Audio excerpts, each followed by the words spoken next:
things you want to share with your friends, but there's all sorts of political this and that. There's all sorts of pressure as it relates to, somebody's life being better than yours, somebody being skinnier than you, somebody's husband doing way more for them than your husband is doing for you, somebody's wife taking care of themselves way better than your wife's taking care of herself. All of these things are innately involved in social media. And what do? You cloud your environment with that first thing in the morning.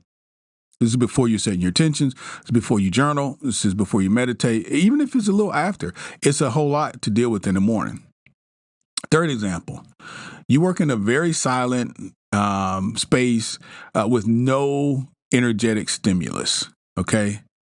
You work in a very silent place. Let's say, during the pandemic, most of us work from home. And if you are like me, you're married and you got kids, you're not at the house by yourself. So even though it was, traumatic for everyone, I still believe that it was a little more traumatic for single people because they were at home for an extremely long period of time by themselves. I'm not just saying this.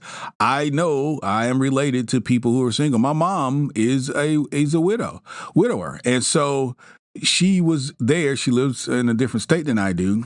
And so even though we constantly called and checked up, I could tell the difference between someone being in a home with other people, other stimuli, other people to talk to, as opposed to someone going 3, 6, 12 months, pretty much on their own.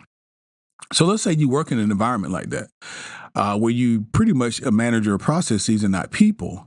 Well, it could be easy for you to feel uninspired.